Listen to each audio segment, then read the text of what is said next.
ঈদ মিলাদুন নবীর মাহফিল, ঈদ মিলাদুন নবীর মাহফিল প্রথম করছেন রব্বানা।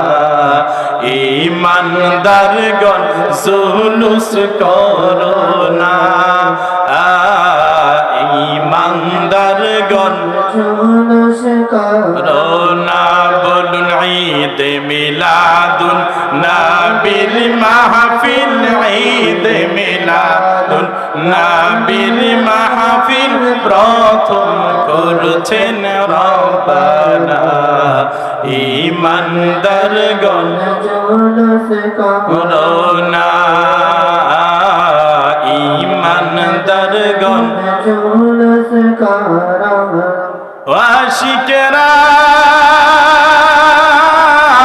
আল্লাহ কই জিবরাইল শুনো না, তুমি আসমান সাজাও জমিন সাজাও, মান সাজাও জমিন সাজাও, সাজাও বেহেশত খানা। ঈমানদারগণ জুলুস করোনা, ঈমানদারগণ জুলুস করোনা। বলুন ঈদ মিলাদুন নবীর মাহফিল, ঈদ মিলাদুন নবীর মাহফিল প্রথম করছেন রব্বানা। ঈমানদারগণ জুলুস করোনা, ঈমানদারগণ জুলুস করোনা। আশিকরা আলে ইমরানে আছে বর্ণনা, যাকে বলে অঙ্গীকার দিন, যাকে বলে অঙ্গীকার দিন, কানার দলে দেখে না। ঈমানদারগণ জুলুস করোনা,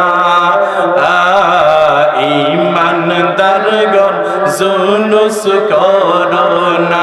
বলুন ঈদ মিলাদুন নবীর মাহফিল, ঈদ মিলাদুন নবীর মাহফিল প্রথম করছেন রব্বানা। ঈমানদারগণ করোনা। আমার আল্লাহ রাব্বুল আলামিন পবিত্র কোরআনুল কারীমের মাধ্যমে আমাদেরকে জানিয়ে দিচ্ছেন, ওয়া মান ইউআযযিম শাআইরাল্লাহি ফাইন্নাহা মিন তাকওয়াল কুলুব। আল্লাহ পাকের নিদর্শনাবলীকে সম্মান করা, তাজিম করা অন্তরের তাকওয়ার বহিঃপ্রকাশ। বলেন না সুবহানাল্লাহ। শাআইরাল্লাহের ব্যাখ্যায় হযরতে শাহ ওয়ালিউল্লাহ মুহাদ্দিস দেহলভী রাহমাতুল্লাহি আলাইহি তিনি লিখেছেন হুজ্জাতুল্লাহিল বালিগার ভিতরে চারটি জিনিসকে সম্মান করা, তাজিম করা আল্লাহ রাব্বুল আলামিনের পক্ষ থেকে ফরজ করা হয়েছে। জোরে জোরে বলুন সুবহানাল্লাহ। কয়টি জিনিসকে? চারটি জিনিসকে সম্মান করা, তাজিম করা অন্তরের তাকওয়ার বহিঃপ্রকাশ। আর শাহ ওয়ালিউল্লাহ শাআইরুল্লাহের ব্যাখ্যায় লিখেছেন যে এই চারটি জিনিসকে সম্মান করা, তাজিম করা হচ্ছে ফরজ। বলেন না সুবহানাল্লাহ। এক নম্বরে নবিয়ুল্লাহ, দুই নম্বরে ইবাদাতুল্লাহ, তিন নম্বরে কিতাবুল্লাহ, চার নম্বরে বাইতুল্লাহ। কয়টি জিনিস? এক নম্বরে নবিয়ুল্লাহ, দুই নম্বরে ইবাদাতুল্লাহ, তিন নম্বরে কিতাবুল্লাহ, চার নম্বরে বাইতুল্লাহ। এই চারটি জিনিসকে সম্মান করা, তাজিম করা ফরজ। জোরে জোরে বলুন সুবহানাল্লাহ। ভাইরা আমার, তাহলে এই চারটি জিনিসকে আমরা সম্মান করি কি করি না? ভাইরা আমার, বন্ধুরা আমার, যেমন আমি একটি একটি করে আপনাদেরকে সংক্ষিপ্ত পরিসরে বোঝানোর চেষ্টা করতেছি।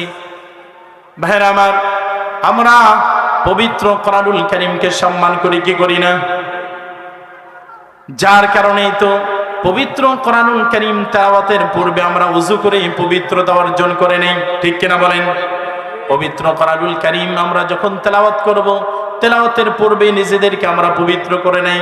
শুধু তাই নয়, অন্যান্য কিতাব বা অন্যান্য বইগুলি আমরা যেখানে খুশি সেখানে রেখে পড়ি, কিন্তু কোরআনুল কারীমকে যখন আমরা তেলাওয়াত করার জন্য মনোনিবেশ করি, নিয়ত করি, দেখা যায় তখন কোরআনুল কারীমকে উপরে রেহালের উপরে রেখে আমরা নিচে বসে আদবের সাথে, মহব্বতের সাথে, তাজিমের সাথে পবিত্র কোরআনুল কারীমের তেলাওয়াত শুরু করি, ঠিক কিনা বলেন? তাহলে কোরআনকে সম্মান করি কি করি না? কোরআনকে সম্মান করি বিদায় কোরআনুল কারীম তেলাওয়াতের পূর্বে আমরা ওযু করে নেই, ঠিক কিনা বলেন? 2 নম্বরে ইবাদাতুল্লাহ, আমরা আল্লাহর ইবাদতকেও সম্মান করি, তাজিম করি। ভাইরা আমার, যার কারণে ইবাদত আদায়ের পূর্বে, নামাজে ঢোকার পূর্বে আমরা ওযু গোসল করে নিজের শরীরটাকে পবিত্র করে নেই, ঠিক কিনা বলেন? যেই পোশাকে আমরা নামাজ আদায় করব, সেই পোশাকটিও আমরা পবিত্র পোশাকটি নির্বাচিত করি ইবাদতের জন্য। ভাইরা আমার, বন্ধুরানি আমার, শুধু তাই নয়, আমরা ইবাদত করতে হলে দেখা যায় আমরা যেই জায়গায় ইবাদত করব সেই জায়গাটাও পবিত্র করে নেই, ঠিক কিনা? অপবিত্র জায়গায় কি ইবাদত হয়? অপবিত্র জায়গায় ইবাদত আমরা করি না। আল্লাহর ইবাদত যখন আমরা সালাত আদায় করতে যাই, তখন আমরা পবিত্রতার সাথে পবিত্র পোশাক পরিধান করে পবিত্রতম স্থানে দাঁড়িয়ে আল্লাহর মহা হুকুম আমরা নামাজ আদায় করি, ঠিক কিনা বলেন?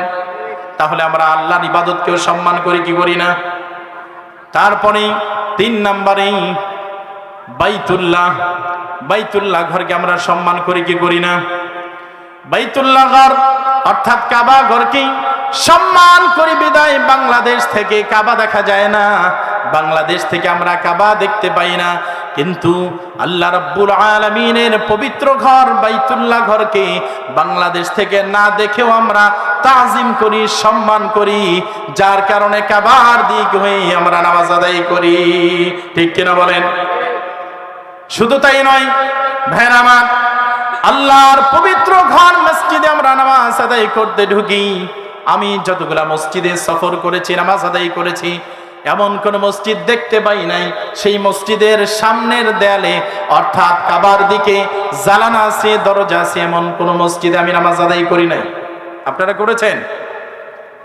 মসজিদের সামনের দেয়ালে জানালা আছে, দরজা আছে? কেন নাই?